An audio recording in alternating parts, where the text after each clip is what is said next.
ITDC and the Ministry of Tourism, Government of India, welcome you to the Sonne Lumiere at the Old Fort. Ishq-e Dilli is the story of the historic events of Delhi to this day. Please switch off your mobile phones. Commercial photography is prohibited here. Ladies and gentlemen, for your pleasure, may we present Ishq-e Dilli. A mode of dust is tiny, but it tells the direction of mighty winds. It is my destiny and my nature to flow with the eternal winds of time. I have seen its myriad faces in the journey of my life. Cities born of my womb lie buried in my heart. The hearty city of Delhi, an endless tale of uprooting and resurrection with its phoenix-like character. One came to plunder, another to settle down, but each one found an abode here. Delhi embraced them with open arms. History is a witness to these glorious love affairs, and the proof lies in the 10 cities whose stories were erased, and yet the saga continues. This is the essence of this love, the very fragrance of the universe. Present in the 7th city of time, the story I regale is the story of grace and music, politics and love, of kingdoms and saints. Lovers of different hues appeared. The beloved remained Delhi.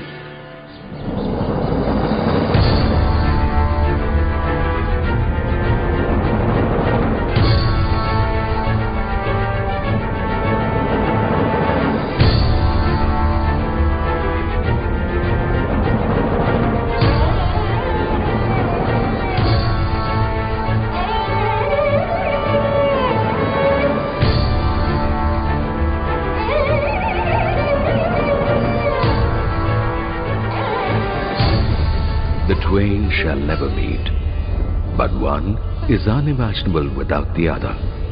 Where there is earth, it will be engulfed by the sky.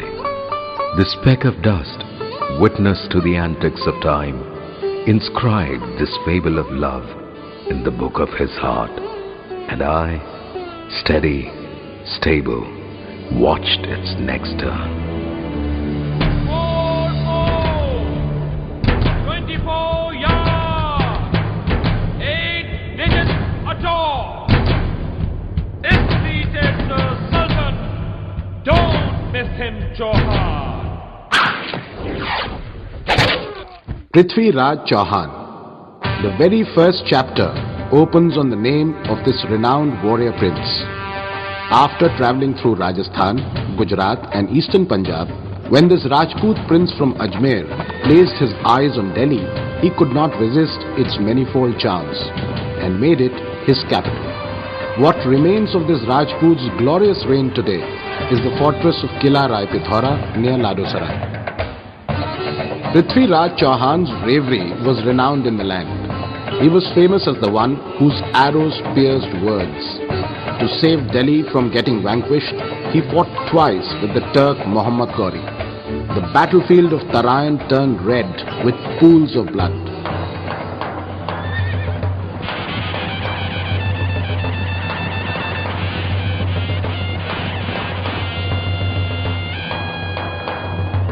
Chand Bardai, in his Prithvi Raj Raso, has sung of Chauhan's bravery in 1300 ballads. It is said that Ghori made Chauhan captive and blinded him. Chauhan, not to be outdone, used his word-piercing arrow to take Ghori's life. It is the fervour and imagination of Chand Bardai that weaves this tale, for I do know that Prithvi Raj fell in the bloody battle of Tarayan. The year was 1191 AD. Although Muhammad Ghori was able to conquer Delhi, he could not remain here. War in Iran was constantly under attack, and he had to hand over the reins of Delhi to his slave Qutubuddin Aibak and return to his own land. In a bizarre turn of events, Ghori died untimely and his slave Qutubuddin Aibak happened to be the first Sultan of Delhi.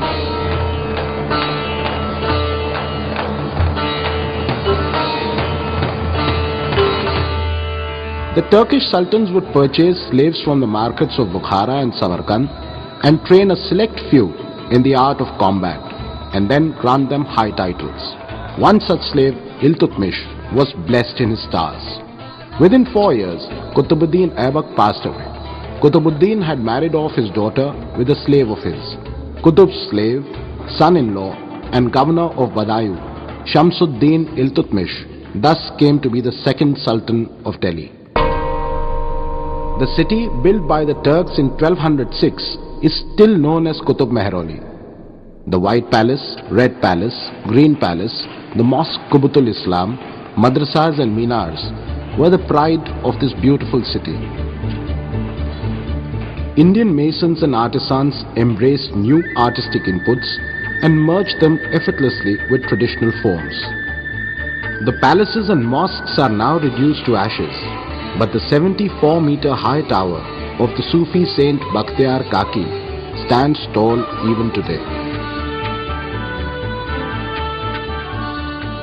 Hauz-e Shamsi, built by Iltutmish, kept the city quenched. In their reign of 85 years, the Turks made Delhi into a very big center of governance. Iltutmish's fame spread as far away as Punjab, Bengal and Multan.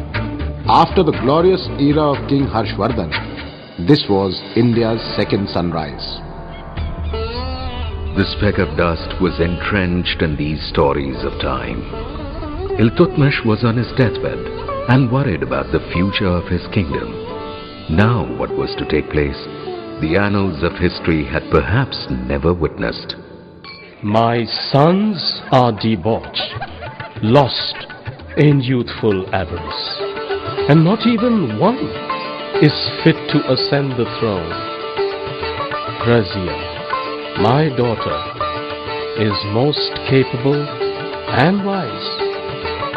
Razia shall be the Sultan upon my death. Indeed, Razia Sultan ignored the Parda, learned the strategy of governance and sat on the throne of Delhi for 3 years. And then this star too faded away.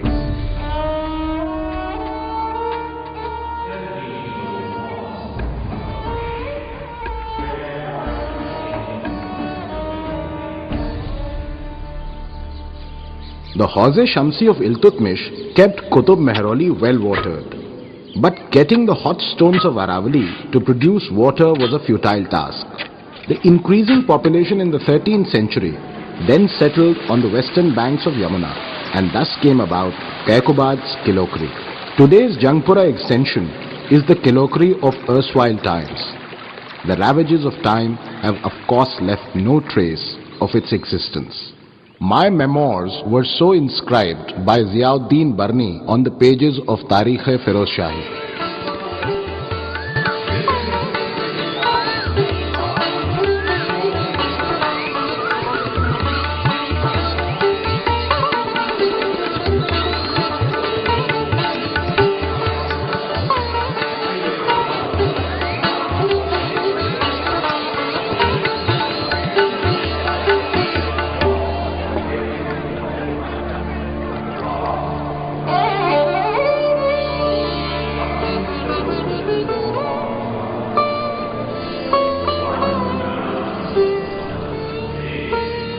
In this city was one passionate lover of Delhi, Tutiye-Hind, Hazrat Amir Khusro.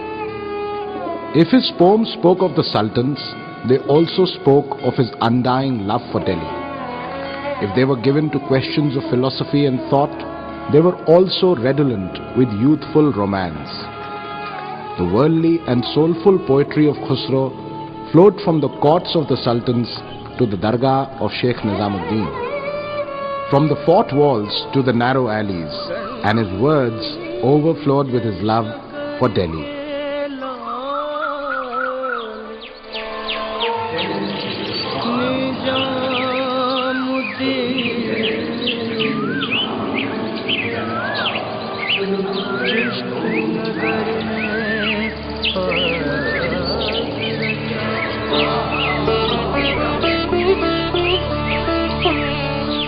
Khusro spoke of his love in 5 languages: Persian, Khadi Boli, Braj, Avdhi and Punjabi Multani.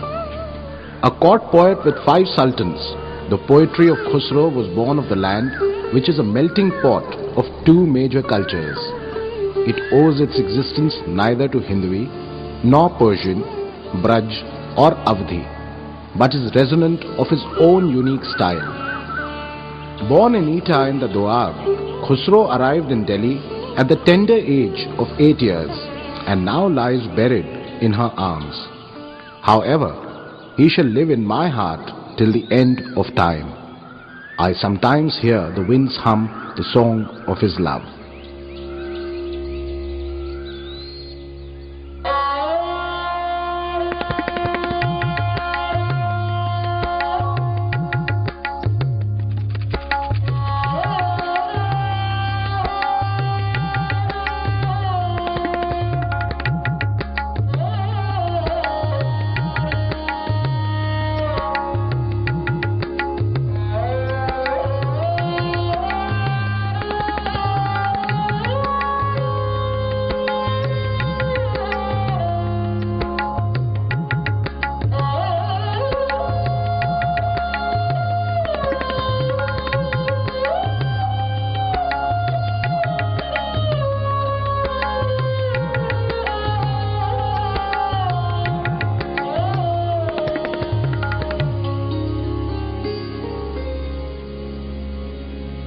छाप तिलक सब छीनी रे मुँह से नैना मिलाए के। छाप तिलक सब छीनी रे मुँह से नैना मिलाए के। प्रेम बटिका मधुआ पिलाए के। प्रेम बटिका मधुआ पिलाए के। मतवारी कर दे रे मुँह से नैना मिलाए के। छाप तिलक सब छीनी रे मुँह से नैना नैना नैना नैना नैना मिलाए के।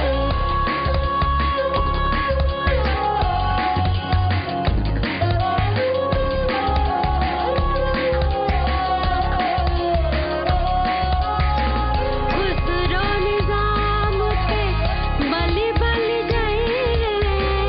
खुसरो निजाम पे बलि बलि गई रे। मोहे सुहागन की रे मुँह से नैना मिलाए के। मोहे सुहागन की रे मुँह से नैना नैना नैना नैना नैना मिलाए के।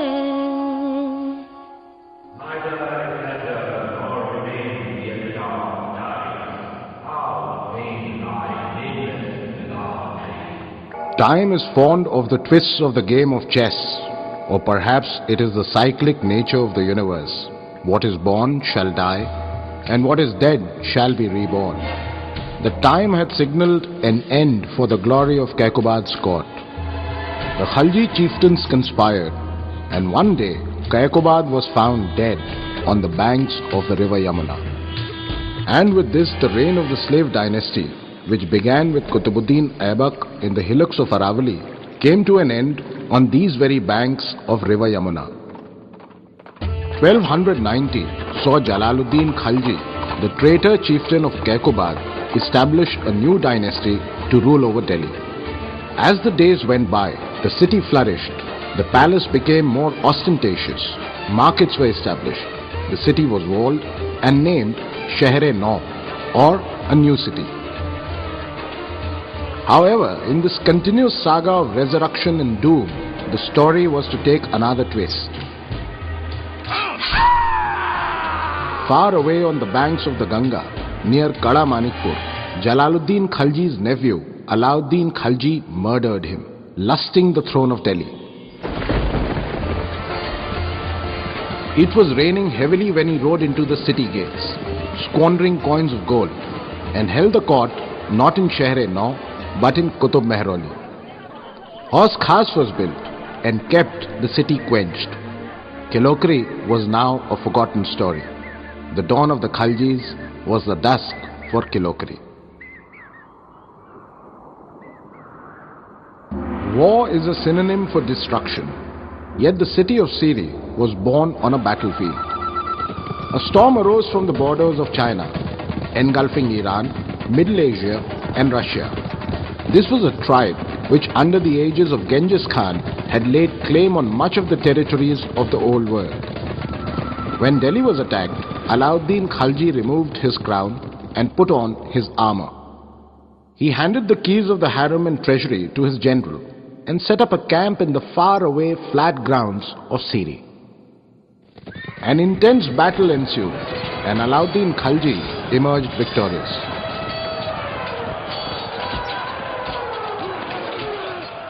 On these victory grounds was built a great two-story palace called Kasr-e-Hazar Sutun, which stood on 1,000 pillars. Gradually, Siri came into existence around it. The ruins of the 46 feet high wall of lime and stone which defined the city of Siri are still visible today near the Siri Fort Auditorium. Alauddin Khalji was not a fundamentalist and eluded the clutches of the priests. History may call him a tyrant, yet Sufi Sheikh Nasruddin Charag says that he had his own independent view.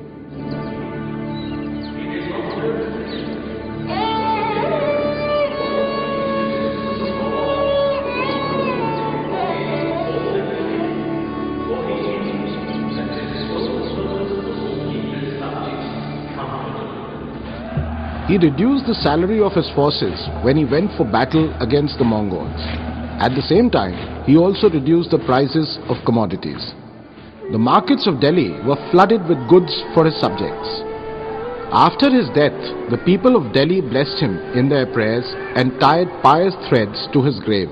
This is now turned into a conviction that has been fostered by time and exists till date. It is a sign of Delhi's love that turned a tyrant into a saint in his death.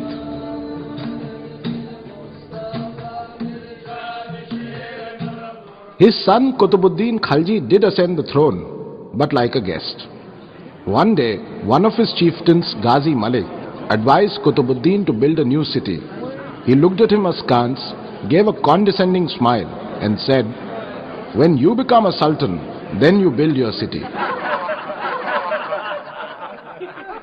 I do not know if it was a satire or time had prophesied through Khalji's words. Shortly, Khalji's slave Khusro Khan killed him. And the same Ghazi Malik took the identity of Ghiyasuddin Tughlaq and ascended the throne. The city of Tughlaqabad arose in this ocean of cities like a perishable bubble and soon disappeared. Admittedly, at this time, there were two rulers of Delhi. One who ruled over the land and the other who ruled the hearts. Mehboob-e-Ilahi, Sultan-ul-Mashriq, Dastagir-e-Do-Jahan, the Sufi Sheikh Nizamuddin Aulia.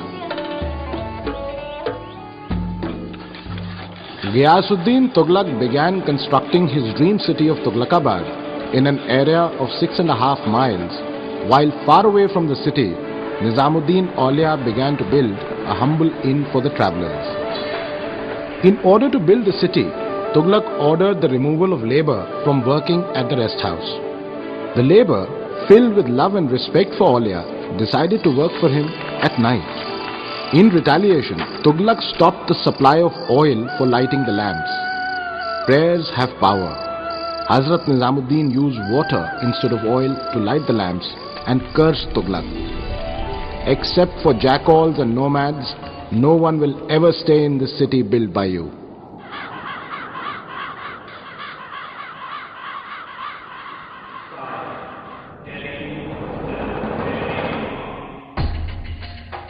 This is what Aulia had prophesied when Ghiyasuddin started to return after waging a war with the Mongols in Bengal. he found that Delhi was indeed far away. His son Muhammad Tughlaq, in honor of his arrival, erected a huge wooden pavilion. The structure fell on him like the cursed arm of time and crushed him to death. His tomb faces Tughlaqabad. At one time, there was a lake here, and a bridge connected it to Tughlaqabad. Now is a road that joins Mehrauli to the village of Badarpur.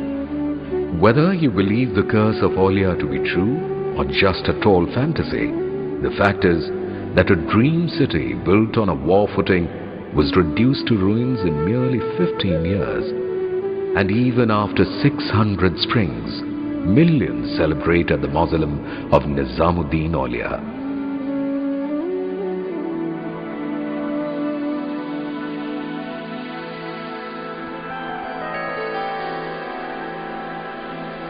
मोरे ख्वाजा जी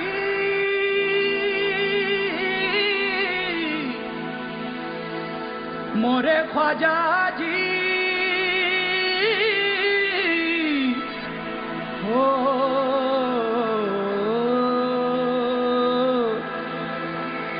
निजामुद्दीन औलिया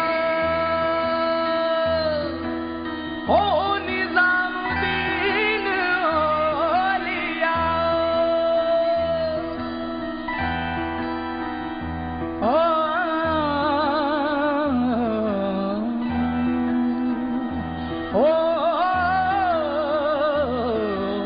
सूरत के बलिहारी निजाम थोड़ी सूरत के बलिहारी सूरत के बलिहारी निजाम तोरी सूरत के बलिहारी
The Sultan who left Delhi to make Daulatabad his seat of rule was Muhammad bin Tughlaq. He was his own persona. Call him eccentric or a philosopher. But the ideas he experimented were original, and way ahead of his times. He once raised the taxes so high in the Ganga-Jamna plains that the farmers set their fields on fire and went into hiding in the forests. He then lured them back by giving loans from the royal treasury. Another time, he discontinued gold and silver coins and introduced copper coinage. Every household turned into a mint. International trade suffered. Finally, he issued a diktat to retrieve all the coins. The Moroccan traveller Ibn Battuta arrived in Tughlaq's court in 1334 and stayed on for 8 years. In his memoirs, he has written extensively of his time there. Tughlaq, however, could not find water in Daulatabad and began missing Delhi. He returned and established the city of Jahanpana. This city, spread from Siri to Qutub, was the biggest till now. Now, 3 interconnected cities existed: Jahanpana, the smaller Qutub, and the smallest, Siri. Neither the city nor the palace have survived. The scattered pages of this story are found in and around Begumpur, Haus Khas, Uday Park, Panchsheel Enclave, and Shahpur Jat. These places stand on the very land of Jahanpana.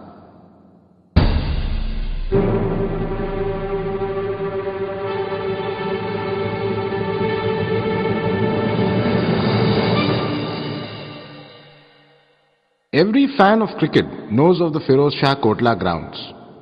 The 6th city of time in which it is located was Firozabad, and the king who built it was Firoz Shah Tughlaq, the son of Muhammad Tughlaq's cousin Rajab and his Rajput wife from Dipalpur.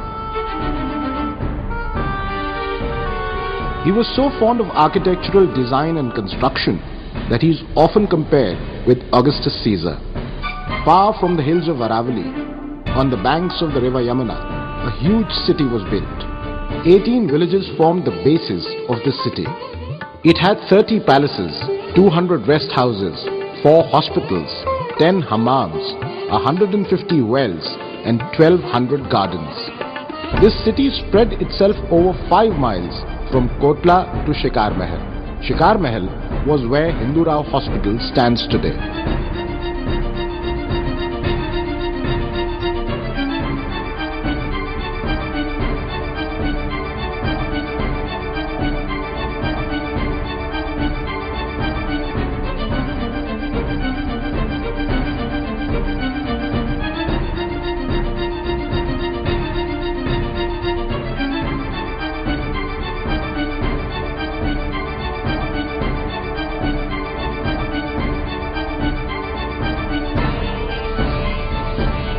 Two Ashokan pillars were brought from the faraway cities of Ambala and Meerut.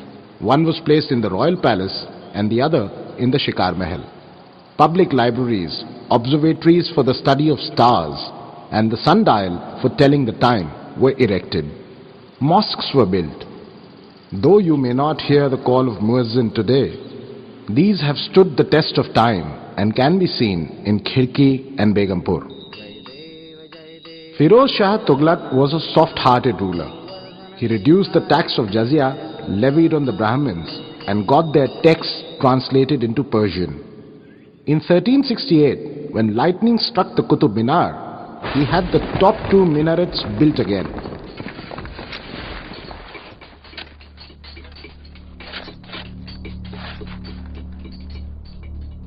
How very beautiful this city is. The pride of Delhi beneath the 7 magnificent skies. Ill-fated again, however, for it too will be destroyed.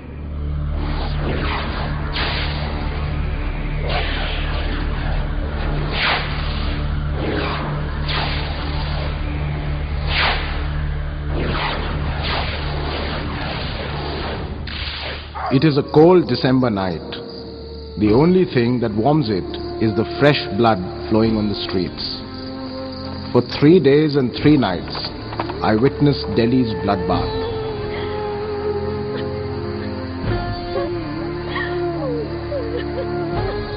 Decimated bodies, plundered bazaars, frightened eyes that peeped through the crevices of closed doors, as though waiting for somebody to leave. On December 1398, when Taimur Lung left Delhi, his sword was stained with blood of countless lives, and my heart with scars that would never heal.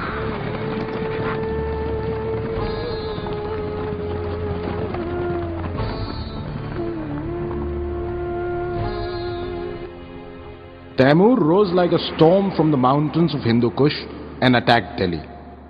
The excuse was that the Delhi Sultanate was too soft-hearted towards their Hindu subjects, but the real intent was plunder.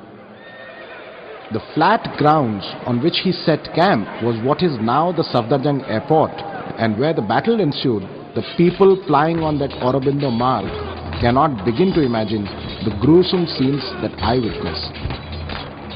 Nasiruddin Mahmud Tughlaq used his soldiers, horses and elephants to combat Taimur.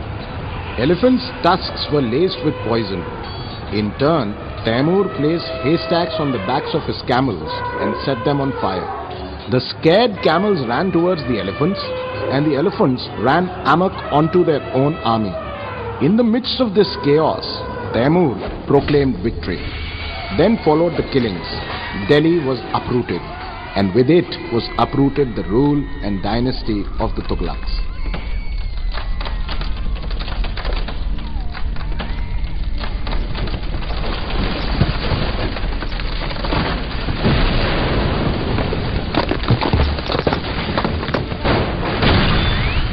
Delhi was no longer the loved one.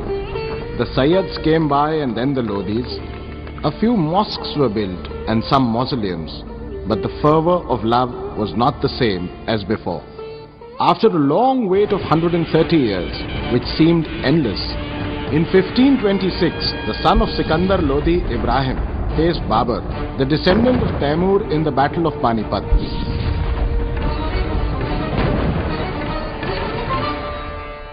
Bullets flew and cannons roared to usher in the reign of the Mughals. Evening of 24th January 1556, as he was about to sit for his prayers, hearing the muezzin, his foot entangled in his costume, and he fell down the circular staircase of the Sher Mandal. Perhaps in the call of that muezzin was the final call of the Almighty. He died on 26 January 1556.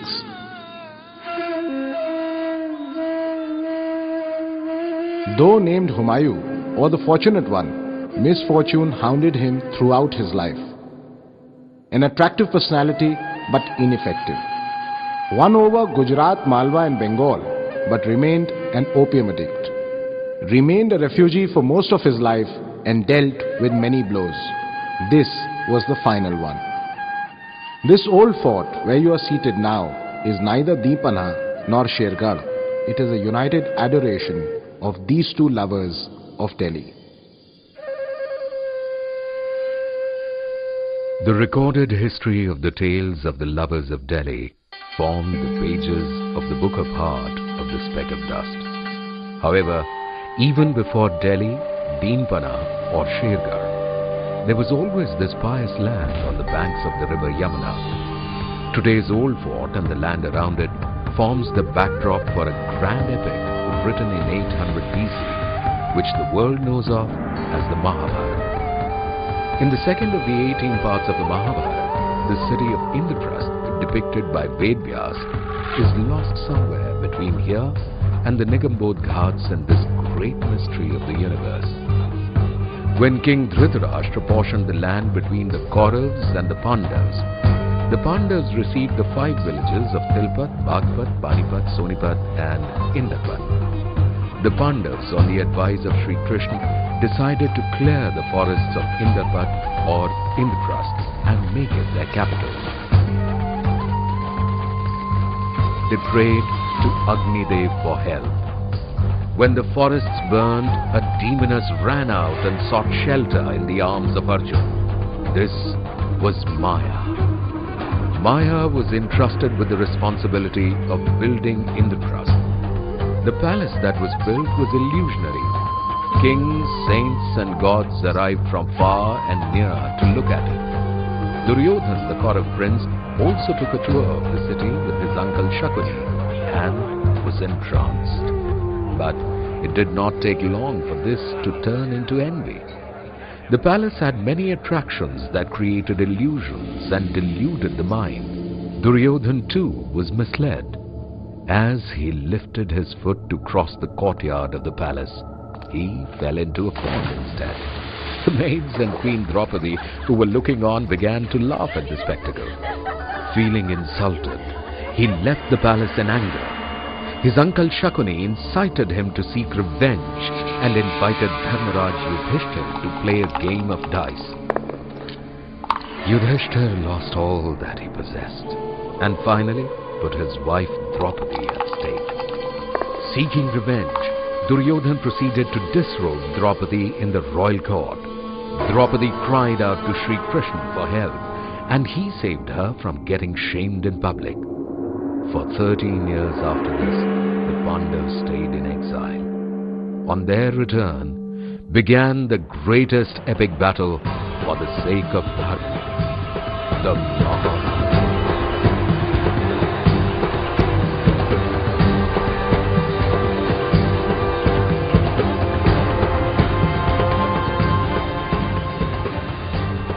The battlefield of Mahabharat, Kurukshetra, is 200 miles from Delhi, and the speck of dust is eager to narrate further. After the death of Humayun, his son Jalaluddin Muhammad Akbar made Agra his capital. During his reign, the Mughal Empire received a fresh impetus and scaled new heights of prosperity. He got the Mahabharata translated into the Persian, calling it the Razamnama.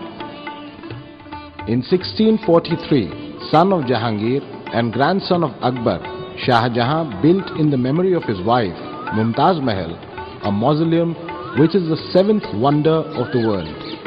Sculpted in white marble, a teardrop on the cheek of time, the Taj Mahal. When Shah Jahan fell in love for the second time, it was with Delhi. He built a colourful city from the Red Fort to the Fatehpuri Mosque and named it Shah Jahanabad. If there be a heaven on this earth, it is here, it is here, it is here. In the Red Fort, inscribed in liquid gold on the white marble of the Diwan-e-Khas are the words, "If there is paradise anywhere on earth, it is here, it is here, it is here." In the Naubat Khana, musicians play the rags which denote the hour of the day. The throne of the Badshah in the Diwan-e-Am is embellished with pearls and precious stones worth 86 million rupees. Two bejeweled peacocks, grasping rubies from Badkhasha in their beaks, spread their golden wings to form an umbrella atop the throne. The Red Fort, complete with its Rang Mahal, Mumtaz Mahal, Hammams, Tasbih Khana and Hayat Bakhsh Bagh, took 10 long years to be built. Thy mercy is a great leveler, O Lord. All and sundry bow their heads in prayer. The mosque with 3 domes, 3 umbrellas and 2 towers, built by 5,000 masons and sculptors, working night and day for 6 years, was the Jama Masjid.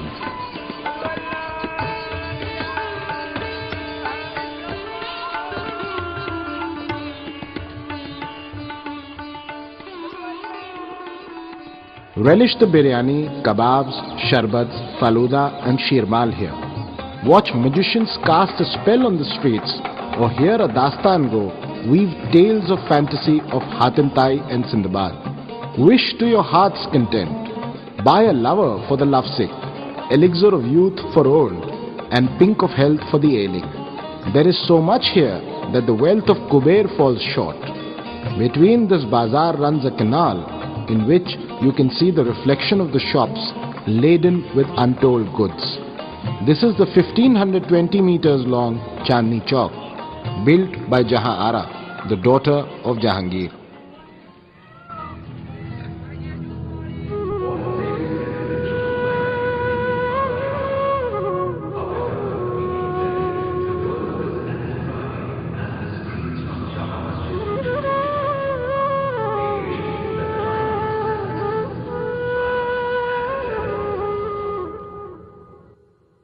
Many sultans came and many went after Aurangzeb. The numbers increased, but the power reduced. Meanwhile, the attacks on Delhi kept on rising. Thy face is smeared with the dust of destruction. The plight of the heart is same as the plight of Delhi. Nadir Shah of Iran, who came as a guest in 1739, plundered the city, stole the Peacock Throne and the Kohinoor from the Red Fort. When the attacks continued, the Maratha chiefs took Shah Alam under their custody. And that East India Company, whose William Hawkins in the court of Jahangir begged permission to trade with folded hands, barely 150 years later, in 1803, the same company's Lord Lake defeated the Mughal king and Daulat Rao Sindhia at Patparganj to take over the seat of Delhi. The land of God, the Sultanate of the King, rule of the company, all and sundry are notified. It was said that the Sultanate of Shah Alam extended merely from Delhi till nearby Palam. And by the time the last Mughal king Bahadur Shah Zafar ascended the throne, Delhi Sultanate was limited to the confines of the four walls of the Red Fort. If the beauty of thy world had to be tainted every day, Zafar, weren't it better to have had no creation? Zafar, a king by birth, was a poet in his heart. Urdu, the language of the elite, sophisticated, connoisseurs and poets, was born on the steps of the Jama Masjid and raised in Shahjahanabad. Poets like Mir Taqi Mir, Daag, Zauq, Momin and Ghalib passionately patronized this language of love and finesse. In spite of the swords of the Marathas or the cannons of the British, the Red Fort was alive with its mushairas. The last of the Delhi's mushairas was held in the court of Zafar.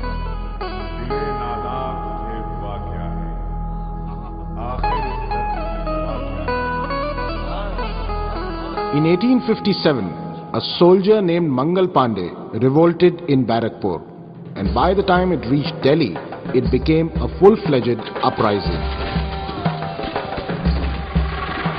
The soldiers in Meerut refused to bite on the cartridges greased with cow fat. The 85 soldiers who were sentenced to death were rescued by burning down the prisons.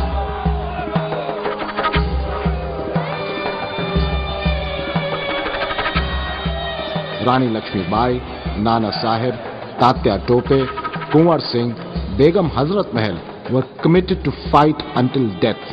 On reaching Delhi, the revolutionaries convinced Bahadur Shah to join the struggle.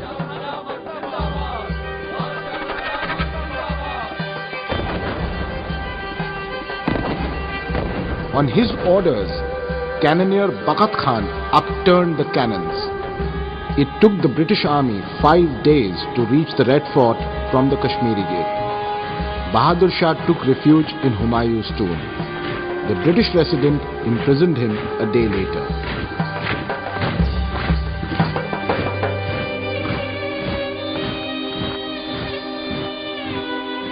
He who had once commanded from the Red Fort faced a trial there.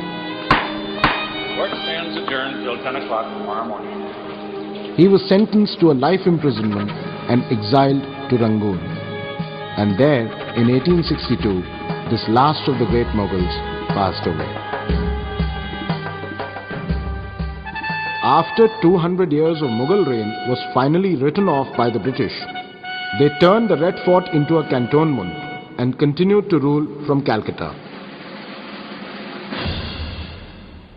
From the 1st of November 1858, Queen Victoria was in direct command of India.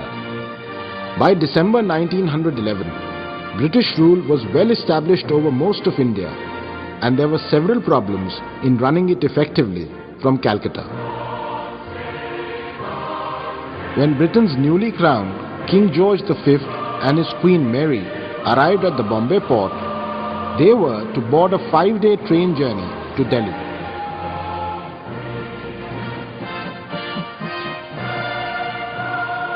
On 12th December 1911, the Delhi Darbar was held near the Kingsway camp in today's Santnagar. In the presence of the Viceroy and Lady Hardinge, a 5-mile-long parade reached the camp via Red Fort. A mini rail ran up to the gates of the camp. Bugles played and a 101 cannon salute was shot.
Although the British had come to enslave India, they soon succumbed to the charms of Delhi.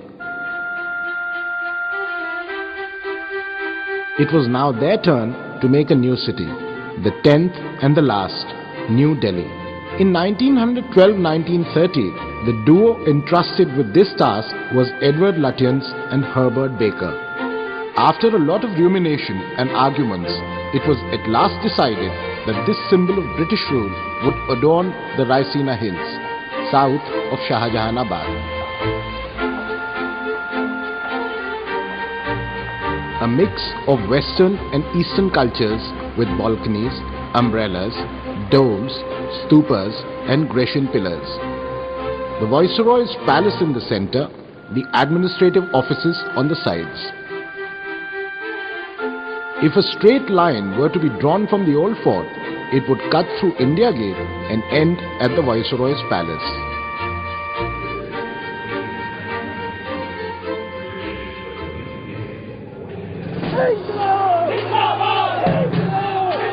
The whole country was in revolt and the rulers in Delhi helpless.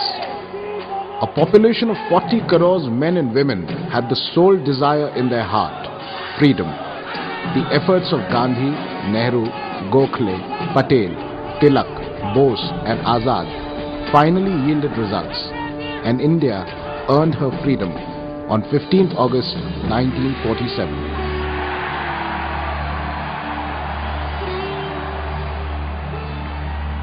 Long years ago, we made a tryst with destiny, and now the time comes when we shall redeem our pledge, not wholly or in full measure, but very substantially. At the stroke of the midnight hour, when the world sleeps, India will awake to life and freedom. Jawaharlal Nehru became the first Prime Minister of an independent India, and the Indian tricolour unfurled from the Red Fort for the first time.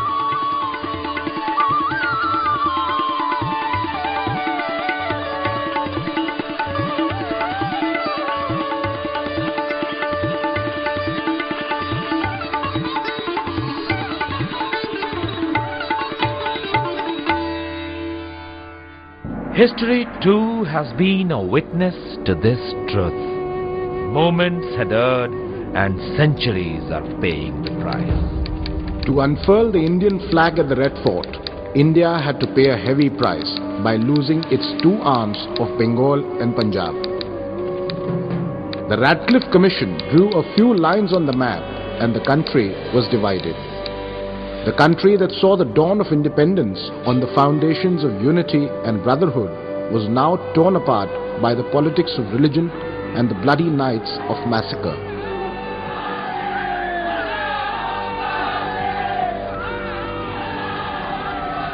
the history of the world had never been a witness to so many homeless people. Refugee camps mushroomed for those who crossed the border into independent India and for those who went across. The old fort, living up to its name of Sheher-e-Deepanah, gave shelter to 60,000 refugees. After balming the wounds of a bleeding Bengal, the messenger of peace, Bapu, arrived in Delhi. He vowed that he would stem the flow of Delhi's hot blood before he left for Punjab.